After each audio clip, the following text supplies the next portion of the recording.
বাবু hello' guys কৈ দিয়া Hello guys. আজি আমাৰ গছ প্ৰথম ধান ৰুইছে কৈ দিয়া চাকি জ্বলাইছে ভগৱান গণপতি বাপ্পা ধান ৰুই আছে বাইদেউ আৰু পূজাই পূজা কেনেকুৱা হৈছে ৰুবলৈ বোকা হৈছে নে নাই হা ঐ মুখৰ মান নাই দেখোন বাইদেউ ভাল হৈছে না ৰুবলৈ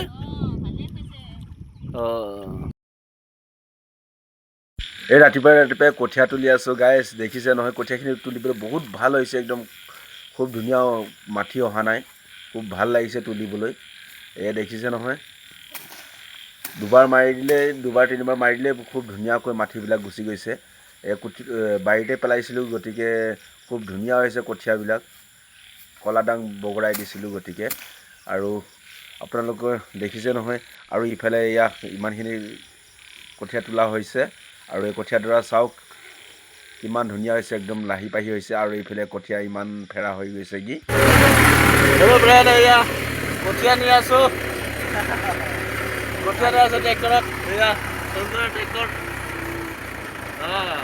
এয়া কঠীয়া দি আছোঁ আজি নহ'লে অহাকালি গছ ৰোৱা যাব অলপ দূৰ হয় পথাৰটো গতিকে আজি হাল বোৱা হ'ব এই আমাৰ পিছফালে আহি আছে এই কঠীয়া ট্ৰেক্টৰতে লৈ লৈছোঁ এতিয়া হাল বাব এতিয়া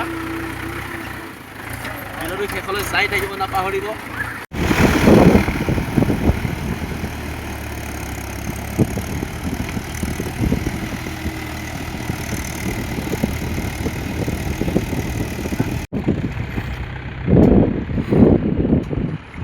অহাকালি গছ লোৱা যাব গতিকে এয়া হাল মৰাই আছোঁ আমাৰ এই চিতাটো দেখিছে নহয় দুই খিৰিকী বাই দিছোঁ আৰু দেখিছে এয়া ইফালৰ পৰা বাই আহিছে এয়া 6 ডবামান হ'ল বোৱা আৰু এয়া বাই আছে আপোনালোকৰ ফালে লগাইছে না নাই নিশ্চয় জনাব আমাৰ অহাকালি লগাই দিম বুলি ভাবিছোঁ গোটেইখিনি বাই থৈ দিম কিমান দিনৰ পৰা এক চাইডৰ পৰা ৰুই আহি থাকিব আৰু আমাৰ ৰোৱনীহঁতে কি কৰে আৰু কঠীয়া মেক্সিমাম 4 ডবামানৰ কঠীয়া ট্ৰেক্টৰতে লৈ অনা হৈছে আৰু বাকী থাকিব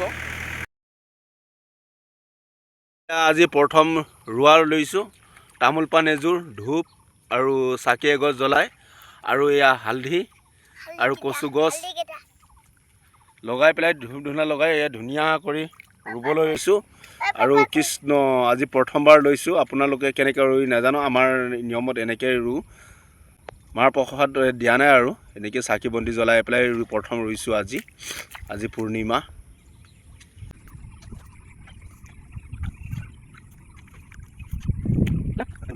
ৰোৱা হৈছে আৰু দেখিছে নহয় এয়া ইমানখিনি ৰোৱা হৈছে এয়া গোটেই চিটা বোৱা হৈছে আৰু এইফালে পূজাই ৰুই আছে এয়া এজনীয়ে ৰোৱনী আজি পূৰ্ণিমাৰ কাৰণে আজি চাকি গছটো লৈছোঁ অহাকালিৰ পৰা ৰোৱা হ'ব এই আমাৰ ল'ৰাটো আছে দিচান এতিয়া তাত নোসোমাবা বাবু হাই কৈ দিয়া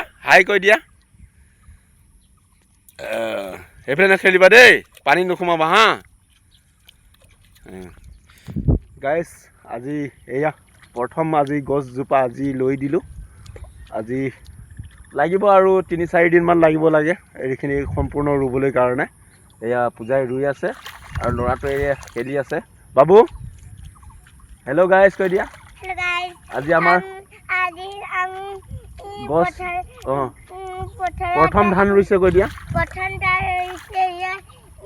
চাকি জ্বলাইছে ভগৱান গণপতি বাপ্পা ঠিক আছে দে ব'ল এইফালে আহা এইফালে আহা আমাৰ ৰোৱনী এই আছা ই অকলে ৰুব বোলে গোটেইখিনি ই অকলে ৰুই আছে এতিয়া ময়ো অকণমান লাহেকৈ ৰুম আৰু কিমানখিনি পাৰোঁ ৰুম আৰু ল'ৰাটোৱে দুষ্ট কৰি আছে তুমি এই আলিলৈ যোৱা সেইয়া চাইকেল আছে নহয় তাৰ ওচৰত যোৱা এইয়া যোৱা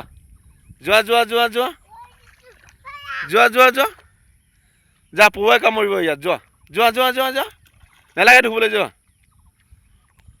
এয়া চাহ ওলাই আছে এয়া চাহ খাই আছে লগতে আমাৰ বাইদেউ আহিলে ৰুই দিবলৈ অলপ চাহ ওলাই আছে আমাৰ পূজাই আৰু এয়া দিছানে বাটিত বিস্কুট ল'ব খুজিছে। বাবু বিস্কুট খাইছানে? কি বিস্কুট বাবু? হা মেৰিগ'ল্ড বিস্কুট। এই চাক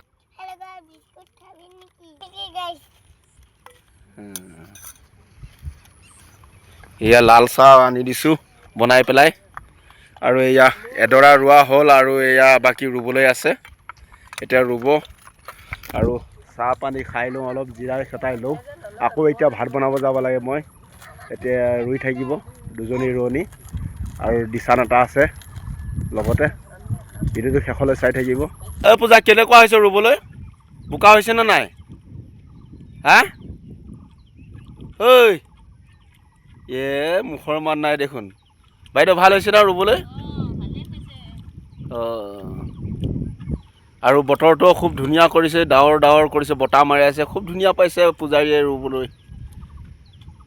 এয়া মই চাহ আনি আহিছোঁহি আৰু ইফালে একডৰা ৰুই শেষ হ'ল। এইয়া গছ লগোৱা ডৰা, এয়া এইডৰা ৰুই শেষ হ'ল।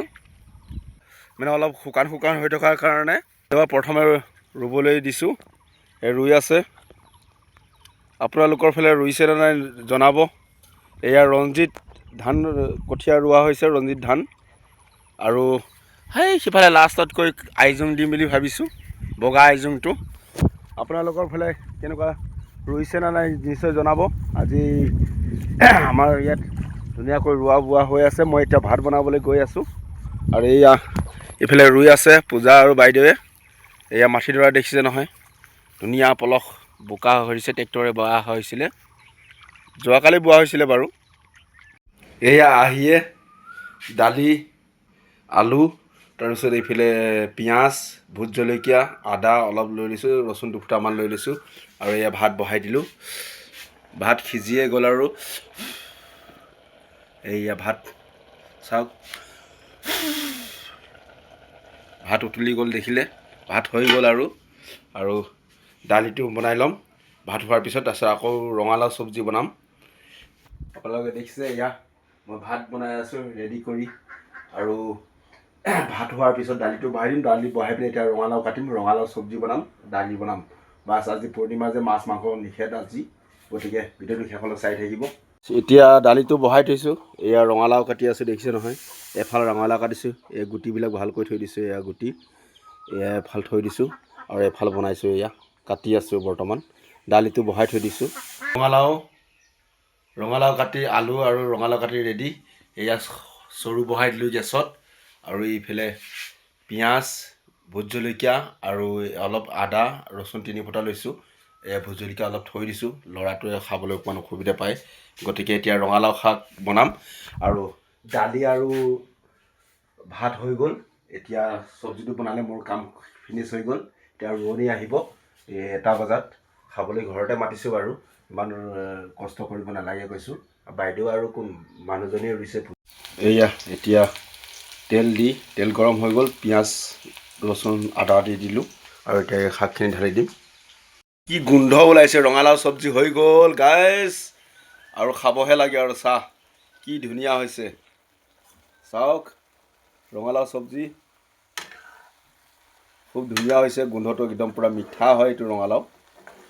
কাক কাক ৰঙালাও খাবলৈ ভাল লাগে কমেণ্টত জনাবলৈ নাপাহৰিব। এয়া ৰঙালাও শাক হৈ গ'ল, আলু দিয়া আছে, এতিয়া নমাই দিব লাগে আৰু খুব ধুনীয়া গুড়ি। ৰঙালাও শাক হৈ গ'ল আৰু দালি চালি অথনিও হৈ গ'ল। গতিকে এতিয়া আমি ভিডিঅ'টো বেছি দীঘল কৰি নাথাকোঁ।